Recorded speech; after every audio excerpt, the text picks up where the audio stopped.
हमारा विषय है टूटने का डर, उच्च सदन की डगर। संदर्भ यह है कि राज्यसभा चुनाव इस समय देश के दो प्रमुख राजनीतिक दल अर्थात भारतीय जनता पार्टी और भारतीय राष्ट्रीय कांग्रेस दोनों के लिए जी का जंजाल बने हुए हैं। दोनों ही पार्टियां अपनी अपनी जीत सुनिश्चित करने के लिए जो कुछ भी संभव है वो कदम उठा रहे हैं। शुरुआत भारतीय राष्ट्रीय कांग्रेस ने की थी, जिसने हरियाणा से अपने नेता रणदीप सुरजेवाला पर भरोसा न करते हुए अजय माकन को प्रत्याशी बनाया। सुरजेवाला प्रत्याशी अगर हरियाणा से बनते तो पता नहीं क्या कुछ हो जाता। इस डर से सुरजेवाला को राजस्थान भेजा गया और अजय माकन को, जो राजस्थान के प्रभारी हैं, उन्हें हरियाणा से प्रत्याशी बनाया गया। ठीक ठाक संख्या थी, 31 वोट कांग्रेस के पास है विधायकों की शक्ल में। जीतने के लिए 30 ही चाहिए थे, सुनिश्चित जीत थी। पर अपने ही घर में सेंधमारी का क्या डर हुआ, नतीजा यह निकला कि सारे विधायकों को इकट्ठा करके छत्तीसगढ़ की राजधानी रायपुर ला दिया गया और यहां एक गोल्फ कोर्स के क्लब हाउस में रखा गया। वहीं दूसरी ओर कांग्रेस पार्टी के पास में ठीक ठाक संख्या अपने समर्थक विधायकों के साथ कुल 126 है राजस्थान में। चुनाव जीतने के लिए उनको 122 या 123 वोट चाहिए, संख्या से 3 ज्यादा, लेकिन फिर भी डर है। नतीजा ये हुआ, अपनी सरकार होते हुए भी कांग्रेस ने सारे विधायकों को उदयपुर लाकर एक बाड़े में बंद कर दिया। इन दोनों के घटनाक्रम के चलते अब तीसरा जो डेवलपमेंट है वो आज ये हुआ कि भारतीय जनता पार्टी की राजस्थान इकाई ने भी अपने सारे विधायक इकट्ठे किए और उनको जयपुर के पास एक होटल के अंदर बंद कर दिया। पुराने समय में हम शब्द पढ़ा करते थे बाड़ा। बाड़ा वो जगह होती थी या बाड़ाबंदी उसे कहते थे जिसके अंदर जानवरों को रखा जाता था।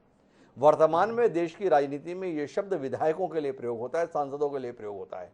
सारे विधायक सांसदों को इकट्ठा करके एक होटल या किसी जगह पर रख दिया जाता है, रिसोर्ट में, और वहां पर कोई और को आने जाने की इजाजत ना हो, ना कोई बाहर से अंदर आए ना कोई बाहर से जाए, इस प्रकार का। तो कुल मिलाकर देश में माननीय समझे जाने वाले लोग इस हालत में क्यों पहुंच गए, ये विचार का विषय होना चाहिए। इसी के साथ हम अपनी चर्चा को आगे बढ़ाते हैं, जिसका हिस्सा बनने के लिए 3 खास मेहमान हमारे साथ हैं। हमारे साथ भारतीय जनता पार्टी के सांसद रामचंद्र जांगड़ा जी हैं। हमारे साथ कैप्टन अजय यादव जी है, कांग्रेस का मुखर चेहरा है, पिछड़ा वर्ग प्रकोष्ठ के राष्ट्रीय अध्यक्ष हैं, कई बार के मंत्री हैं, विधायक हैं। स्वर्णिम चतुर्वेदी जी भी हमारे साथ हैं, राजस्थान के प्रवक्ता हैं कांग्रेस पार्टी के। आप तीनों का स्वागत है। भारतीय जनता पार्टी के एक बड़े नेता यहाँ छत्तीसगढ़ में होते हैं, नाम है उनका धर्मलाल कौशिक। उन्होंने कहा कि कांग्रेस खामखा में इतनी मशक्कत कर रही है, जिनको क्रॉस वोटिंग करनी है वो तो कर ही लेंगे। इस प्रकार से भाजपा के माननीय नेताजी ने ये कहा था। उसके बाद खबर आई कि राजस्थान में भाजपा ने अपने विधायकों को जो है स्वयं एक रिसोर्ट में बंद कर दिया। तो जांगड़ा जी मेरे साथ है। जांगड़ा जी, आपसे समझना चाहता हूं, जो सिद्धांत कांग्रेस के विधायकों पर लागू हो रहा था वो आपके माननीय भाजपा के विधायकों पर भी लागू हो रहा है कि नहीं हो रहा है, ये जानने में दिलचस्पी है। कौन से ऐसे विधायक है जिनको लेकर डर आ गया और अब उनको आपको भी जो है एक रिसोर्ट में बंद करना पड़ा, बताएंगे रामचंद्र जी? नहीं, हमारे विधायकों पर हमें पूरा भरोसा है और वो पार्टी के बाकायदा अनुशासन में है और सभी एक विचारधारा से जुड़े हुए लोग हैं जी। भारतीय जनता पार्टी में क्रॉस वोटिंग का कभी ना तो हुआ है ना होने वाला है। हमें कोई डर नहीं है। हमारे विधायक पूरी तरह से स्वतंत्र हैं जी और स्वतंत्र तरीके से पार्टी के अनुशासन में रह के अपने वोट का इस्तेमाल करेंगे। जागड़ साहब, बात जितनी अच्छी अच्छी आपने बोली ना, वैसा व्यवहार में दिख नहीं रहा। जयपुर के पास आगरा रोड पे जामडोली का आगे एक होटल है देवी रत्न, वहां पर 2 बसों में भर के आप अपने सारे विधायकों को ले गए हैं। अगले 4 दिन तक वहीं रखना है। आपकी पार्टी के माननीय प्रदेश प्रभारी अरुण सिंह, केंद्रीय मंत्री जो इस चुनाव के लिए पर्यवेक्षक बना गए हैं, नरेंद्र सिंह तोमर, सतीश पूनिया, वसुंधरा राजे, गुलाब चंद कटारिया, सब वहीं पहुंच गए हैं। क्यों पहुंच गए भाई? सब चुनाव नजदीक में संगठित होकर रहना, ये कोई इसमें बुराई नहीं है। वो संगठित रूप में बैठे हैं, अपने संगठित रूप से चुनाव में वोट डालेंगे, उनके ऊपर कोई प्रेशर नहीं। वो बाकायदा विचारधारा से जुड़े हुए लोग हैं। कोई संगठन में हमारे में टूट फूट का कोई डर नहीं है और ना कोई क्रॉस वोटिंग का डर है। अच्छा, आपके लोग पहुंचे तो कोई गड़बड़ नहीं है, और अगर कैप्टन अजय यादव की पार्टी के लोग हरियाणा से निकल के छत्तीसगढ़ में बैठ गए तो डर ही डर हो गया। बड़ा अजीब सा है, थोड़ा समझाइए ना, समझ नहीं पा रहे हम। नहीं, वो तो राजस्थान के लोग राजस्थान में नहीं है ना, कोई छत्तीसगढ़ थोड़े बैठे हैं वो। अच्छा, इतने अंतर है। मेरे साथ में स्वर्णिम चतुर्वेदी जी हैं। इतना ही सरल मामला है स्वर्णिम जी, या आप कुछ ऐसा खेल करने वाले जिससे डर के इनको एक रिसोर्ट में पहुंचना पड़ेगा? थोड़ा जानने में दिलचस्पी है। देखिए, मैं आपको जानकारी देना चाहता हूँ। खेल तो भारतीय जनता पार्टी के अंदर ही हो रहा है। सबसे बड़ी बात यह है, हिमांशु जी, आप देखेंगे हमारे 126 विधायक हैं, 126 विधायक हैं जिसमें से 108 हमारे 13 निर्दलीय हैं जो हमसे संबद्ध है, और वो कुछ जो दल हैं जो हमें समर्थन दे रहे हैं। ये पूरा रिकॉर्ड विधानसभा में उन्होंने समर्थन दिया। 3.5 साल से हमारी सरकार चल रही है जी। अब भारतीय में बहुमत न होते हुए भी, संख्या कम होते हुए भी पहले तो ये घोषणा की कि हम 2 प्रत्याशी लड़ाएंगे। 2 प्रत्याशी लड़ाने के लिए उन्होंने जो संख्या बल दिया, अपने एक समर्थक दल की उन्होंने बात की कि एक दल है जो पहले लोकसभा चुनाव में हमारे समर्थन में था और अब उनके साथ है। उस दल ने मना कर दिया कि हम भारतीय जनता पार्टी के साथ नहीं है। अब चुनाव तो लड़ा दिया आपने, चुनाव आपके अधिकृत प्रत्याशी भी है और समर्थित प्रत्याशी भी है। भाजपा को समस्या यहाँ आ गई कि इनके अधिकृत प्रत्याशी की बजाय समर्थित प्रत्याशी थोड़े से भारी प्रतीत होते हैं, धन बल, बाहुबल और जो भी आप कहना मतलब इस्तेमाल करते हैं भाषा उसमें, तो वो आज भारतीय जनता पार्टी की समस्या है। हमारे जो सारे संबद्ध सदस्य 3.5 साल से कांग्रेस को समर्थन देते आ रहे हैं, कांग्रेस से किसी ने समर्थन वापस नहीं लिया, बयान में वो कह रहे हैं और आज हमारे साथ बैठे हैं। तब भारतीय जनता पार्टी को ये चिंता हुई कि आज कहीं लेने के ना देने पड़ जाए, क्योंकि इन्होंने प्रयास किया हमारे कुछ नाम लेकर के कि 20 हमारे साथ विधायक इनके टच में है, उनसे बातचीत चल रही है, ऐसा बयान इन्होंने दिया था। वो बयानों की हालांकि कोई वैल्यू नहीं थी, लेकिन दिया। उसके बाद इन्होंने बयान दिया कि साहब निर्दलीय हमारे जो है संपर्क में है, वो हमारे साथ आएंगे, वो भी हमारे साथ चले गए। अब स्थिति ये बनती है कि जो बयान आपने दिए उसका खरा नहीं उतर पा रहे। दिक्कत आ रही है हॉर्स ट्रेडिंग की, तो वो आ रही है भारतीय जनता पार्टी के प्रत्याशियों में आपस में कि वोट हॉर्स ट्रेडिंग की दिक्कत आ रही है तो भारतीय जनता पार्टी के संदर्भ में आ रही है, स्वर्णिम चतुर्वेदी जी कह रहे हैं। और अपने विधायकों को और समर्थक विधायकों को लेकर उदयपुर में भी कांग्रेस के तमाम नेता बैठे हुए हैं। क्या है ये? तो इसे समझने के लिए मैं कैप्टन अजय यादव जी के पास आना चाहता हूं। अजय यादव जी, आपसे जानना चाहता हूं, आप एक खानदानी परिवार से ताल्लुक रखते हैं, आपके पिताजी भी बहुत बड़े नेता रहे, आप स्वयं बड़े नेता रहे, आपके बेटे भी बड़े नेता हैं। ये क्या देख रहे हैं देश की राजनीति में, प्रदेश की राजनीति में? कुल मिला के ये दृश्य ही रह गया है देश में कि जो सम्माननीय विधायक हैं उन विधायकों पर उनके दल का ही भरोसा नहीं है और इस तरीके से इकट्ठा करके बाकी दुनिया से संपर्क काट के रखना पड़ रहा है। क्या कहते हैं आप राजनीति की इस हालत को लेकर? नहीं, मैं तो पूर्ण रूप से संपर्क में हूँ। अपने जो मेरा बेटा चिरंजीव राव जो एमएलए है उससे संपर्क में हूँ। और जहाँ तक सवाल है इकट्ठा करने का, हमने कर्नाटका में आपने देखा होगा कि भारतीय जनता पार्टी ने हमारी चुनी हुई सरकार धन बल के बल पे जो है वो गिरा दी। मध्य प्रदेश में इन्होंने हमारी सरकार गिरा दी। तो ये लोकतंत्र में तो विश्वास करते नहीं है। गोवा के अंदर हमारे सबसे ज्यादा विधायक थे, वहां पे इन्होंने जो है धन बल की वजह से और सत्ता का दुरुपयोग करके सरकार बना ली। वो हमें भी जो है थोड़ा सतर्क हो गए हैं। हम चाहते हैं कि जो हमारे विधायक हैं उन पे किसी प्रकार का दबाव ना रहे। और वहां पर एक शिविर भी हमारा चल रहा है जहां मंथन हो रहा है कि किस प्रकार से पार्टी को मजबूत किया जाना चाहिए। जो हमारा नव संकल्प मंत्र जो शिविर हुआ था उदयपुर में, उसके बारे में भी चर्चा की जा रही है। तो वहां पर रायपुर में जाकर जो है बकायदा वहाँ चर्चा हो रही है किस प्रकार से पार्टी को, अभी हमारा जो पिछले जो संगठन का चुनाव भी हुआ था तो उसके बारे में भी चर्चा वहाँ हो रही है। सारे विधायकों से बैठकर बातचीत की जा रही है। तो इसमें बाड़े वाली कोई बात नहीं है, लेकिन भारतीय जनता पार्टी और अब खतरा भारतीय जनता पार्टी को हो गया, क्योंकि सुभाष चंद्रा हो सकते हैं इनके विधायक को सेठ लगा ले, इसलिए इनको उठाकर ये जो है जयपुर ले गए। तो असल में मामला डर है सुभाष चंद्रा जी का कि कहीं भाजपा के जो विधायक है उनको ना उन पे सेठ ना लगा ले। हमें कोई डर नहीं है। हमारे कैप्टन साहब, मेरा सवाल थोड़ा कांग्रेस भाजपा से इतर आपसे यह है कि आपको कितनी शर्मिंदगी होती है इस दौर में राजनीति का हिस्सा होने की? ये मेरा आपसे सवाल है। क्या आपको शर्म नहीं आती कि मैं किस राजनीति का हिस्सा हूं जहां पर एक विधायक की हैसियत एक घोड़े या बकरी या भेड़ की तरह हो गई है जिसकी कीमत लग रही है और उस कीमत में कोई बिक ना जाए इसकी चिंता राजनीतिक दलों को करनी पड़ रही है? इसको लेकर कितनी शर्मिंदगी है, कितनी नाराजगी है आपको, ये जानना चाहता हूं।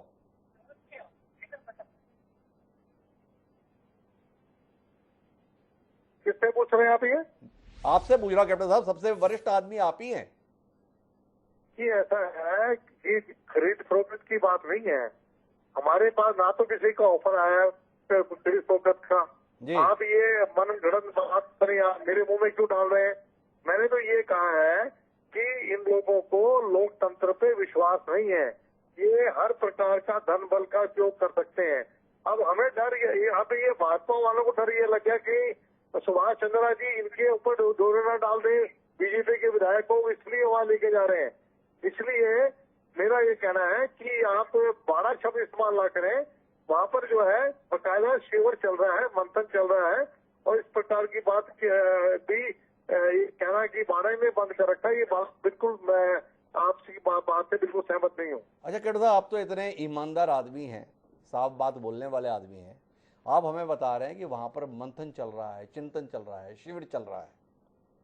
ये शिविर आपका जयपुर में भी हुआ, अभी तमाम राज्यों में भी हुआ। शिविर होता था, हर सत्र के बाद आपके नेता बाहर आते थे, बताते थे ये बातचीत हुई, ये बातचीत हुई, ये फैसला लिया गया, ये निर्णय लिया गया। ये 4 दिन से आपके सम्मान्य विधायक हरियाणा से आकर यहाँ डले हुए हैं छत्तीसगढ़ में, एक आदमी बाहर निकल कर नहीं आया ये बताने के लिए कि क्या हो रहा है, और फिर भी आप चाहते हैं कि आप बोले इस कार्यक्रम में कि हमारा चिंतन शिविर चल रहा है और पूरा देश मान ले कि वहां चिंतन चल रहा है या चिंता शिविर चल रहा है। सारी बातें आपको बता देंगे है, तो अभी समय आने पर सारी बातें आपको बता दी जाएगी। इतनी जल्दी में क्यों है?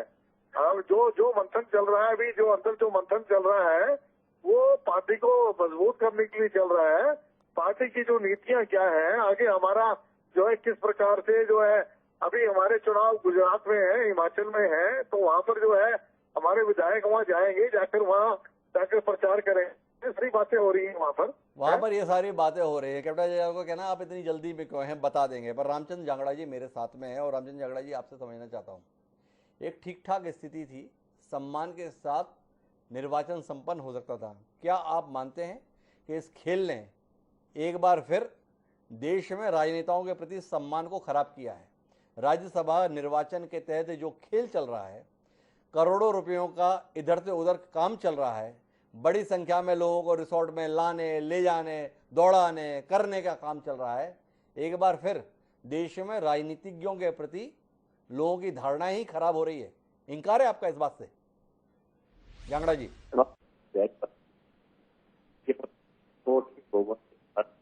ना मिलने के कारण उन्होंने इस्तीफा दिया था और दोबारा जनता का जनादेश लेके फिर वो प्रधानमंत्री बने थे। ये भारतीय जनता पार्टी का चरित्र है। और कांग्रेस का कैप्टन अजय सिंह बहुत ही सीनियर पॉलिटिशियन है, कई बार विधायक रहे हैं, बहुत इनका तजर्बा है, इनके पिताजी भी बहुत ही माननीय रहे हैं, राजनीतिक परिवार है। लेकिन एक वो कांग्रेस है जिन्होंने कोर्ट का भी अपमान किया, देश में इमरजेंसी लगानी मंजूर कर ली, लेकिन कोर्ट के जनादेश को भी उन्होंने नहीं माना, कोर्ट के आदेश को भी नहीं माना। यानी मेरा कहने का मतलब है Bharatiya Janata party horse trading में विश्वास नहीं करती है। जहां तक बयानबाजी का जो आपने कहा कि भाई जो बयान दिए हैं 20 उधर से हमारे संपर्क में है, वो संपर्क में, ये कूटनीति होती है, कूटनीतिक बयान होते हैं, ये आपस में सबको पता है कि राजनीतिक पार्टियों में भ्रम भी फैलाया जाता है, कूटनीति में बयान भी दिए जाते हैं। लेकिन भारतीय जनता पार्टी लोकतंत्र के जो सिद्धांत हैं उनके ऊपर अडिग रहती है और लोकतांत्रिक तरीके से ही सत्ता में बढ़ने का अपना सपना देखती है। किसी अवैध तरीका अपना के भारतीय जनता पार्टी सत्ता में आने का इस तरह से सपना नहीं देखती है। मैं इतिहास बता देता हूँ, कैप्टन अजय सिंह जी बहुत ही सीनियर हैं। जब आंध्र प्रदेश से एनटी रामा राव को बहुमत होते हुए भी उस समय तत्कालीन गवर्नर रामलाल जी ने जिस तरह से उनको पदस्थ किया और उन्होंने उनको इग्नोर किया, उनके मैंडेट को इग्नोर किया पूरे आंध्र प्रदेश के, और वो ट्रेन में आके लेके आए सभी अपने विधायकों को दिखाया यहाँ पर केंद्र में लाके, वो चरित्र भारतीय जनता पार्टी का कम से कम नहीं है। हम लोकतंत्र में विश्वास रखते हैं। तो रामचंद्र जी लोकतंत्र में विश्वास रखते हैं, लेकिन उनका लोकतंत्र प्रति विश्वास का नतीजा ये है कि पूरे कांग्रेस के विधायक इस समय 1000 किलोमीटर दूर छत्तीसगढ़ में आकर पड़े हुए हैं। लेकिन मेरे साथ में स्वर्णिम चतुर्वेदी जी हैं, उनसे जानने में मेरी दिलचस्पी है। जिस भाजपा से डरकर आप अपने विधायकों को पूरे प्रदेश से इकट्ठा करके उदयपुर में एक बाड़े में रखे हुए हैं, किया क्या आपने ऐसा जिसके चलते अब भाजपा को भी अपने विधायक इकट्ठे कर एक होटल में ले जाना पड़ा? ये जानने में हमारी बड़ी दिलचस्पी है स्वर्णिम जी। खतरा आप पे था, ये खतरे को आपने ट्विस्ट कैसे दिया? थोड़ा इस पे भी तो कुछ रोशनी दीजिए ना, ये कर क्या दिया आपने? देखिए हिमांशु जी, मैं आपको एक जानकारी देना चाहता हूँ। अभी भारतीय जनता पार्टी के माननीय सांसद महोदय को मैं सुन रहा था, उन्होंने कहा कि लोकतंत्र में विश्वास, लेकिन प्रजातंत्र में अगर विश्वास होता, प्रजातांत्रिक सिद्धांतों में विश्वास होता, तो निश्चित रूप से जहाँ पे जब आपके पास संख्या नहीं है तो आप यहाँ पे प्रत्याशी क्यों उतार रहे हैं राजस्थान में एक एक्स्ट्रा? आपके पास संख्या नहीं है, जब संख्या नहीं थी तो चुनाव आपने नॉमिनेशन नहीं भरा, तो इन्होंने बड़े बड़े बयान दिए कि हमारे पास तो निर्दलीय वो जो विधानसभा में लिखित में देके हमसे संबद्ध है उनके लिए और हमारी पार्टी के विधायकों के लिए आपने कहा कि साहब ये हमारे संपर्क में है। जब वो सब चीज स्थिति नहीं बैठी तो आपने निर्दलीय उतारा, आपने अधिकृत प्रत्याशी नहीं उतारा। अब क्या हुआ स्थिति कि दो हमारे विधायकों को जो हमारे से संबद्ध है, एक को ईडी का नोटिस जारी किया, एक को इनकम टैक्स का नोटिस जारी किया, एक हमारे जो प्रत्याशी रहे उनके इनकम टैक्स की रेड चल रही है पिछले 4 दिन से। तो आप ये समझ सकते हैं कि प्रजातंत्र में विश्वास करने वाली वो पार्टी जिसने कर्नाटक में बनी हुई सरकार गिराई, मध्य प्रदेश में गिराई, गोवा में क्या किया सबने देखा। उस जब पार्टी ने इस तरह की काम किए और उसके बावजूद वो सारे विधायक जिनको नोटिस आपने दिए वो हमारे साथ इकट्ठे होकर के हमारे ग्रुप में बैठे और हमारे साथ बैठे। आपको मैं एक जानकारी और देता हूँ, प्रतिदिन सायकाल को जहाँ हमारे विधायक दल की ये मीटिंग चल रही है, जो भी हम कार्य कर रहे हैं उसमें ब्रीफिंग भी करते हैं बाहर आकर के। कोई भी जो भी तय हो जाता है उनमें से आकर के ब्रीफिंग करते हैं। बहुत सारे विधायक चैनलों के माध्यम से जुड़े हुए हैं, निर्दलीय भी जुड़ते हैं, चैनलों से बात करते हैं, डिबेट्स का भी हिस्सा ले रहे हैं। अरे स्वर्णिम जी, आप बाकी चीज बता रहे, जो मैंने असल बात पूछी उस पर आपने एक टिप्पणी दी। जानने में दिलचस्पी केवल इतनी है हमारी आपको यहाँ बिठाकर कि आपने अभी इस दौरान खेल क्या किया जिसके चलते भाजपा लेने वाली थी आपके विधायकों का समर्थन, अब अपने विधायकों को सुरक्षित रखने की कवायद में जुड़ गई। क्या किए, इसका संदर्भ में कुछ बताइए ना। बिल्कुल बिल्कुल, हमारे विधायक तो एक जगह इकट्ठे हो गए, भारतीय जनता पार्टी उनसे संपर्क नहीं कर पा रही। दूसरी स्थिति यह है कि भारतीय जनता पार्टी के जो अधिकृत प्रत्याशी हैं वो अभी कुछ समय पहले तक कांग्रेस में थे। उन्होंने भारतीय विधानसभा चुनाव हुए, भारतीय जनता पार्टी छोड़ी, भारतीय जनता सीनियर कम से कम 4-5 बार रह चुके हैं विधायक भारतीय जनता पार्टी से, उनको अधिकृत प्रत्याशी बने, वो छोड़ करके हमारी पार्टी में आ गए थे। कुछ समय रहे, वापस भाजपा में चले गए। अब उनको ठिकाने लगाने के लिए उनका नाम डिक्लेयर किया या सुभाष चंद्रा जी ठिकाने लगा रहे, ये तो वही जाने। लेकिन इतना तय है कि आज अगर कोई कांग्रेस में पार्टी के प्रत्याशी जीत रहे तो 3 प्रत्याशी कांग्रेस से है। भारतीय जनता पार्टी के प्रत्याशी पर संशय इकट्ठा हो गया, संशय हो गया कि भाई वो अब कहीं जिस समर्थक को उन्होंने खड़ा किया वो हमारे तो तोड़ नहीं पा रहा। अब भारतीय जनता पार्टी में ये स्थिति बन गई कि वो इस डर से कि कहीं उनका अधिकृत प्रत्याशी न हार जाए वो बाड़ेबंदी में ले गए। क्योंकि एक चीज और मैं बताता हूँ कि हमारे यहाँ जब क्राइसिस हुआ था, उस क्राइसिस के दौरान जब हम बहुमत साबित करने के लिए विधानसभा में गए, व्हिप के बावजूद भारतीय जनता पार्टी के 7 विधायक, मैं संख्या बता रहा हूँ, 7 विधायक विधानसभा से अनुपस्थित थे। तब भारतीय जनता पार्टी ने ये कहा कि हमें बहुमत साबित करने की आवश्यकता नहीं है, वोटिंग की जरूरत नहीं, हमने मान लिया बहुमत है। क्योंकि अगर वोटिंग होती तो भाजपा के पक्ष में इनके विधायकों के वोट नहीं डल रहे थे, वो विधानसभा में नहीं थे। तो स्वर्णिम जी हमें ये बता रहे हैं कि कुल मिलाकर हमने अपना गढ़ तो सुरक्षित कर ही लिया है, भाजपा में सेंधमारी की हुई है, 7 विधायक हमारे साथ उस समय आ गए थे, तो अब भी हम कुछ कर सकते हैं। दूसरी महत्वपूर्ण बात जो वो कह रहे हैं वो ये कह रहे हैं कि अब तो भाजपा के अधिकृत प्रत्याशी की जीत के लाले हैं, क्योंकि सुभाष चंद्रा का खेल कहीं भाजपा के अधिकृत प्रत्याशी का खेल ना बिगाड़ दे, इसकी चिंता ने उन सारे विधायकों को रिसोर्ट में ला दिया है। मैं कैप्टन अजय यादव जी के पास में थोड़ा उनके द्वारा कही गई बातों को और विस्तार लेने जाता हूँ। कैप्टन अजय यादव जी मुझे ये बता रहे थे अभी कि आप क्यों जल्दबाजी में हैं, समय आने पर बता देंगे। तो अजय यादव जी अभी तो केवल इतना बता दीजिए कि आपका जो ये चिंतन शिविर है, मंथन शिविर है, रणनीति शिविर है, ये वोटिंग वाले दिन तक ही चलेगा या उसके बाद तक चलेगा या उससे 2-3 दिन पहले तक चलेगा, ताकि ये भरोसा हो जाए कि नहीं ये राज्यसभा की वोटिंग की चिंता के लिए यहाँ पर इकट्ठे नहीं हुए हैं, चिंतन करने के लिए इकट्ठे हुए हैं। देखिए ऐसा है कि अभी जो बात कही जा रही थी, आप रामचंद्र जी जांगड़ा साहब उम्र में मेरे से बड़े भी हैं जी, तो मैं इनकी बहुत इज्जत करता हूँ। मैं इनसे पूछना चाहता हूँ कि कर्नाटका में जो सरकार गिराई, क्या वो लोकतंत्र की हत्या नहीं थी? जी। क्या मध्य प्रदेश में जो सरकार गिराई, क्या वो लोकतंत्र की हत्या थी? क्या इनको जनादेश जनता ने दिया था? इनको जी। जनता ने 5 साल के लिए कांग्रेस को मैंडेट दिया था। उसी प्रकार से गोवा के अंदर जो इन्होंने हॉर्स ट्रेडिंग, मणिपुर के अंदर इन्होंने हॉर्स ट्रेडिंग करी।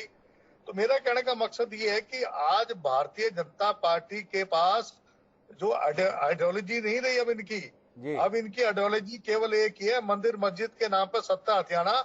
और देखिए, जितना पैसे का और जिस प्रकार से धन बल का ये ने उपयोग किया है, जिस तरीके से ये चुनावों के अंदर कर रहे हैं, देखिए हमें जो जहां तक मंथन की बात है, जैसे ही आपका ये चुनाव होगा उसके बाद हमारा 2 दिन का मंथन फिर भी और भी चलेगा। हमारा जो है 1 और 2 को हमारा मंथन होना था जी, लेकिन हम इसको आगे भी करेंगे। और उसमें जितने भी जो हमारे कार्यकर्ता हैं ब्लॉक लेवल तक के और डिस्ट्रिक्ट लेवल तक के लेवल के लोग, उनको इसमें जो गुर सिखाए जा रहे हैं राजनीति के, वो भी उनको बताएंगे। ये मंथन हमारा कैप्टन साहब, मेरा एक सवाल है आपसे निजी तौर पर। हरियाणा के सारे विधायकों को इकट्ठा करके आपके अनुसार मंथन चल रहा है, चिंतन चल रहा है, और कैप्टन अजय यादव को उसमें नहीं बुलाया गया है।